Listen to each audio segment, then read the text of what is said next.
Hi, good evening. Welcome to Markets Today. I'm Sonia Shenoy and with me is Reema Tendulkar. Today was a flat day of trade for the markets, perhaps just consolidating after that big gains that we've seen in the last couple of trading sessions. But beneath the surface, there was plenty of buying that we could see, Reema. So, although the headline index was flat, we did see names like Bajaj Auto fly away in trade. And not just that, a lot of other heavyweights, the IT stocks like Coal India had a good session today.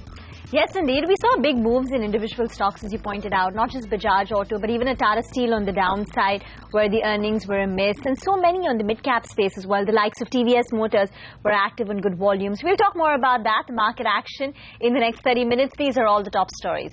It's a day of consolidation for the index as the Nifty ends flat, closing above the 8,400 level.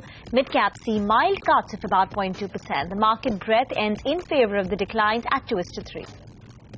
Bajaj Auto was the top Nifty gainer today after the management said that export markets are improving and the market share will improve further to the 24% mark. The Entertainment reported numbers in line with expectations. The profits beat street estimates due to a tax write-back, while Tata Steel tanked 5.5% on downbeat earnings and EPS cuts by brokerages today. And big up moves seen in mid-caps like Punj, Lloyd, TVS Motors, while stocks like Bharti Infratel came in for profit-taking, and mid-caps like NCC and Apollo Tyres were under pressure. Okay, those were all the top headlines, and here are the experts that we have lined up for you on the show this evening. We have Sanjay Dutt of Quantum Securities, who will join in with his take on the markets. Arvind Sanger of Geosphere Capital Management will tell us why India no longer seems to be the best pick amongst its emerging market peers. And from the technical space, Sudarshan Sukhani will join in with his analysis of the day's trading action. Not just that, we'll get you the managements of some of the companies that declared their earnings today. All that coming your way in the next half an hour. But first up, let's turn our attention to the Lal Street. Yes, indeed. After some wild swings over the last two trading sessions, it was a day of consolidation on the Lal Street. So the major indices were stuck in a narrow band and finally ended the day with rather flat on the Nifty and mild cuts seen on the mid-cap space. So the Nifty was just down close to about 2 points as it continues to trade above that 8,400 mark, when the Sensex too saw some minor losses and it remains within striking distance of the 29,000 mark. Mid-caps too had a tepid day. The index ended with a cut of close to about 17 points. Anuj Singhal is here with all the market action. Anuj, bulls and bears settling for a draw today?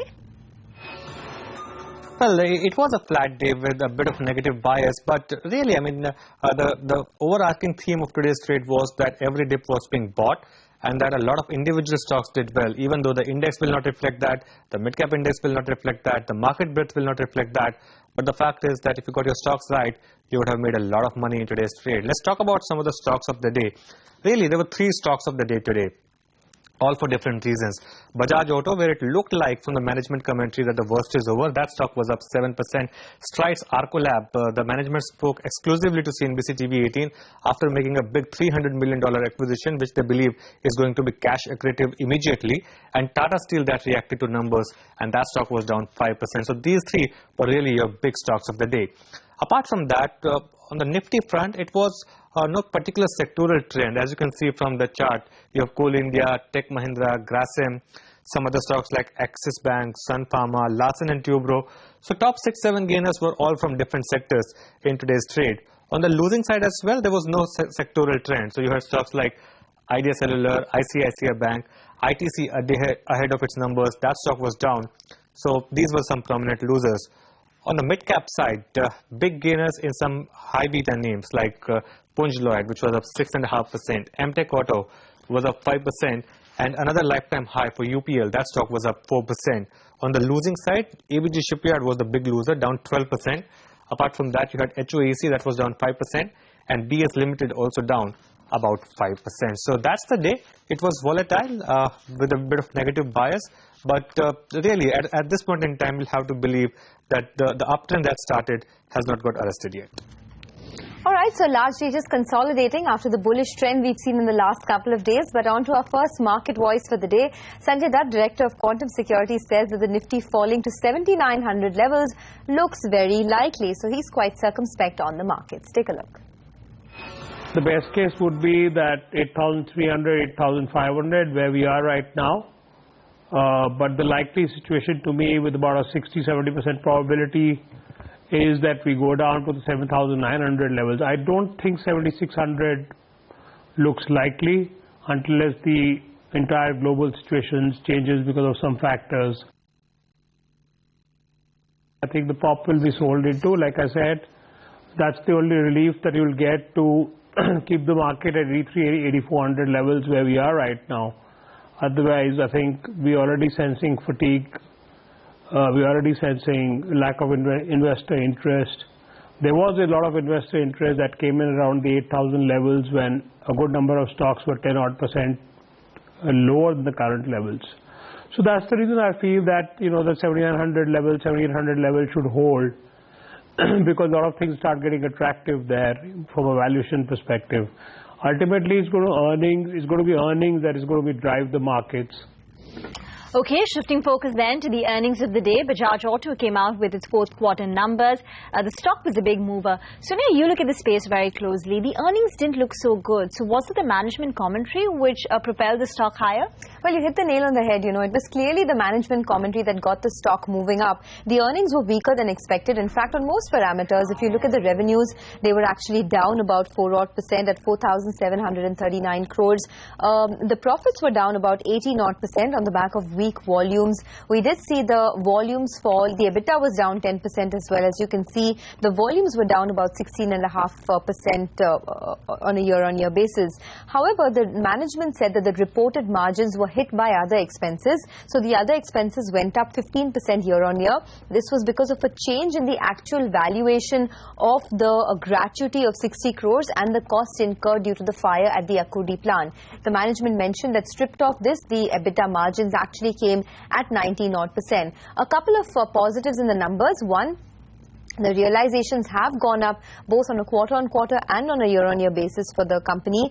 The gross margins have improved to 32.5% versus 31.7% last quarter. But what really, enthused the stock was the commentary from the management. When we spoke to the management, they indicated that the market share is expected to rise further from this 18% low that they're currently at in the domestic motorcycle segment, all the way to 24 to 25% by the end of FY16. They also said that the worst in the export market seems to be over. In fact, things are picking up over there. And they mentioned that they are on track to achieve the export target for FY16. The targeted export growth stands at 11% in FY16 to about 20 lakh units. They also said that the export realizations have improved for the company because of, the way the rupee has depreciated. But despite their disappointing quarterly performance, the management was quite bullish. So let's listen in to what they had to say. You already have the April export numbers, which is we did almost about 162,000 units. The May, we are on the 20th, so we know exactly how things are going. It's close to another 160 clearly in the month of May. This quarter itself, that is Q1 of this current fiscal, you should be seeing almost 500,000 plus in export units. And that is a very sharp jump from a 355K to about a 500K, which is almost about, 40% plus type of a growth. The places where we are strong, the segment share is increasing. So that augurs well for us. As far as mid-segment is concerned, we know very well that our job is yet done. You saw almost about 350 bips, 400 bips type of market share improvement from 15% to about 18.5%, 19%. And that we think that trend will continue by, I think Q4 we should see good 23-24% type of a market share sitting there.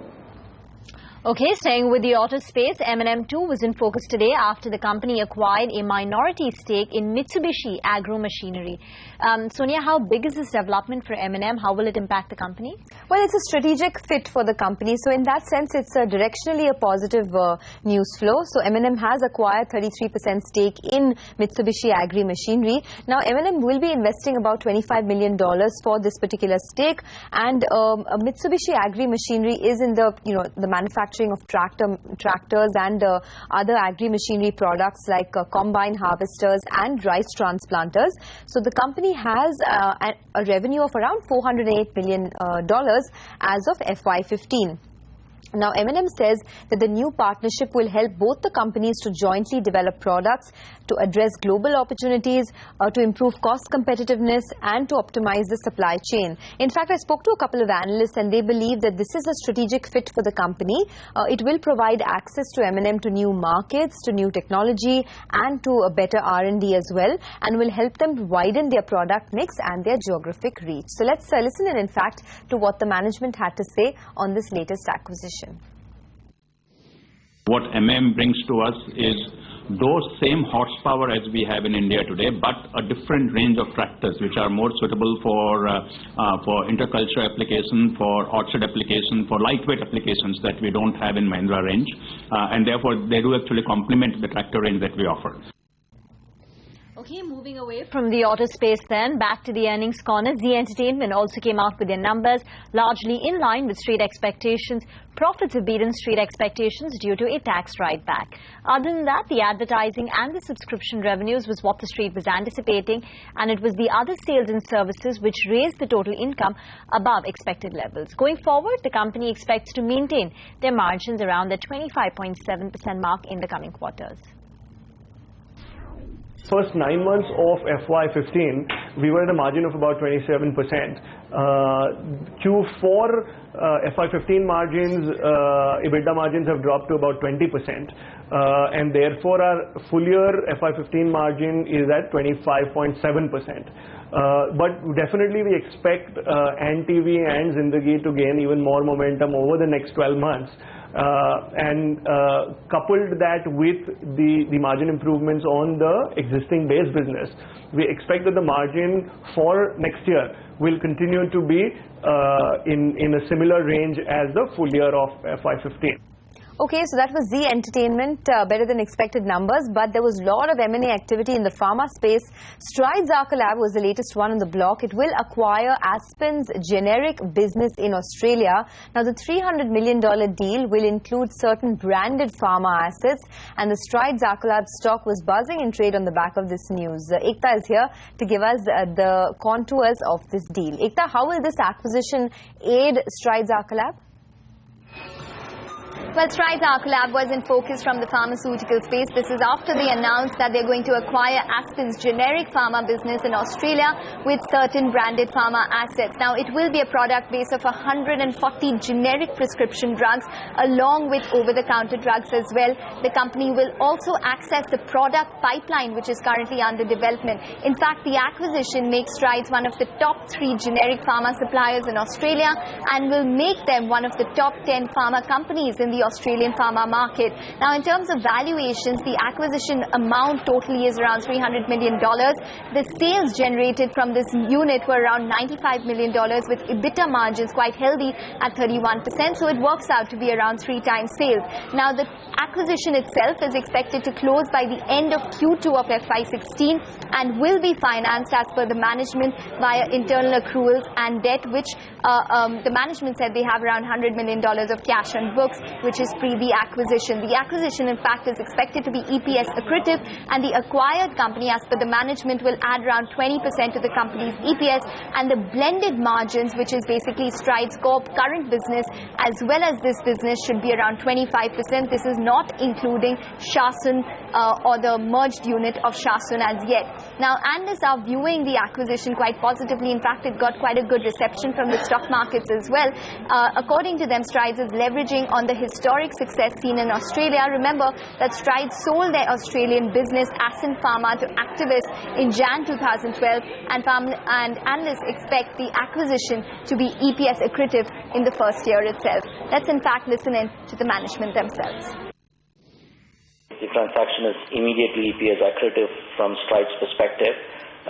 It's a hugely profitable business. This will become our most profitable business as we complete the transaction and consolidate our numbers. And it probably will add approximately 20% more EPS accretion to what is currently forecasted. All right, that was a big gainer today. We'll take a short break, but coming up, Sudarshan Sukhani joins in for a technical chat, and we'll also tell you about all the other stocks that were in the news today.